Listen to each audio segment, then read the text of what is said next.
Shalom, shalom, shalom, shalom. This is your brother Yael Ezra Ben Levy coming at you again with another quick video. You know how I do. I will not be before you long.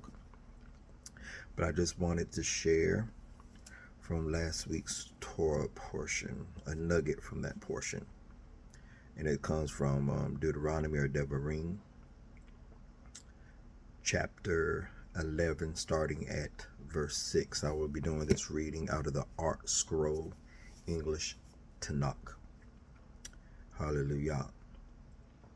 See, I have present before you today a blessing and a curse. The blessing that you hearken to the commandments of Yahuwah, your God, that I command you today, and the curse if you do not hearken to the commandments of Yahuwah, your God, and you stray from the path that I command you today, to follow gods of others that you did not know. I want to stop right there. And what I want to say to you as Israelites, as Jews, as Yahudims, this is something that is perpetual. It is ongoing. Every day that we wake up in our lives, this is presented to us. Yahuwah, the Holy One of Israel, the God of our fathers, Abraham, Yitzchak, and Yaakov, in essence, declares this to us. Every day that we are allowed to wake up, this is before our face. And it is, seeing I present before you this day. I present before you today the blessing and the curse. What will you do with your opportunity when Yahuwah allows you to experience a new day? Will you walk in the blessing, or will you walk in the curse? It is a very simple process. And one thing that I also want to share, Yahuwah makes it perfectly clear in what is stated through Moshe Rabbeinu, Moses, our teacher, our master teacher. The blessing comes when we hearken to Torah. It doesn't say the blessing comes when we accept in our heart the Mashiach. Nowhere is that mentioned. The curse comes when we do not hearken to the commandments. It did not say we will walk under a curse, or we will be cursed when we do not embrace the Mashiach in our heart. That is not said. So that's just one thing I wanted to put out there, so we could see what the text say and what the text do not say. Because many of my brothers and sisters who are so Mashiach centered, and they place the Mashiach all throughout the book. For some reason, they would take this text and insert him there, when we could plainly see he's not there. Yahuwah makes it perfectly clear to the Israelite what brings the blessing, what brings the curse. And that is presented to us every day that we wake up. Now, I want to read that out of the King James Version. It said, behold, I set before you this day. I want you to focus on that. Behold, I set before you this day. Every day is a this day moment for the Israelite, for the Jew, for the Yahudi, for the Hebrew Israelite. Every day is a this day moment. And it said, a blessing if you obey the commandments of Yahuwah, your God, which I command you this day. We walk in the blessings when we apply in our lives the commandments, when we observe the Torah in our everyday lives. That put us up under the umbrella of the blessing. It doesn't say anything about who you believe the Mashiach to be. It don't say anything about placing the Mashiach in your heart.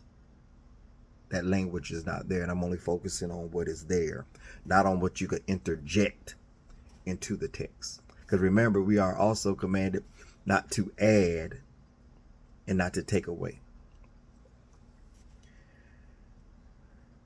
Verse 28. And a curse if you will not obey the commandments of Jehovah your God, but turn aside out of the way which I command you this day, to go after other gods which ye have not known. So just to make this perfectly clear, and I mean no disrespect to my brothers and sisters that believe otherwise. Our ancestors did not know Yeshua of Nazareth.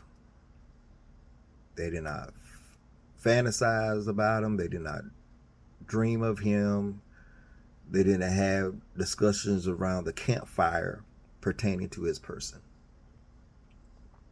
He is, who some of you say is God, is a God that they did not know. They knew the name of Yehovah, the Holy One of Israel. They did not know Yahabashai, Jesus, Yahashua, whatever you feel uncomfortable calling him. Our ancestors of old did not meditate on him. They did not utter his name. They did not worship him.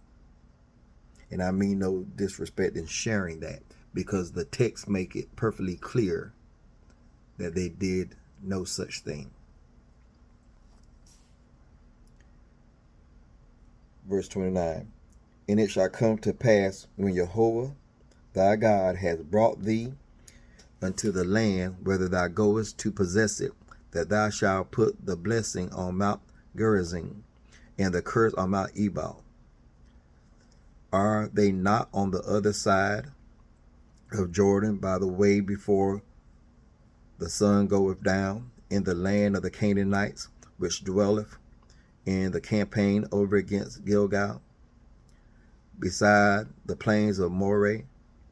For we shall pass over Jordan to go in to possess the land which Jehovah your God giveth you, and ye shall possess it and dwell therein. Listen to verse 32, because it's key. And ye shall observe to do all the statutes and judgments which I have set before you this day. So my brothers and sisters, that's what it's about. We as Israelites, or whatever you feel comfortable calling yourself, a Jew, a Hebrew Israelite, Yehudi, Yahudim, a person that walks according to the ways. The blessing comes when we obey God. We show God we love him by obeying him. And I want to end with this. Every day we have an opportunity to ascend the throne. What do I mean by ascend the throne?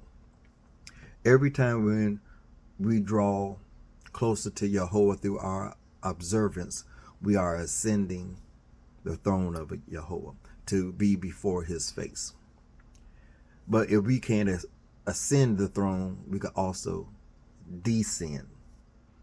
And when I say ascend the throne, I don't mean we're going to take seat in it, because Jehovah sits in the seat. But we want to ascend to the throne to be before his face. And that only comes through our observance and devotion to him. Now, as I was saying earlier, if there's ascending, there's also a descending. And descending is what we do not want to do, because when we descend from out of the presence of Jehovah, that brings us to an opportunity to walk contrary to his will. That's why it's the every day before us is the blessing and the curse. The blessing, the curse. And it is done. We could have either one of them. We experience one of them on a given day. We could experience the other one on a given day, or we could experience both within the same day. And that's all based on our choices that we make. We will either choose to walk before the face of Jehovah and observe his Torah, or we will choose to walk away from him and walk contrary to his Torah. So my brothers and sisters, the choice is ours. We must choose this day. And if Jehovah allow us to see another day, this is still before us.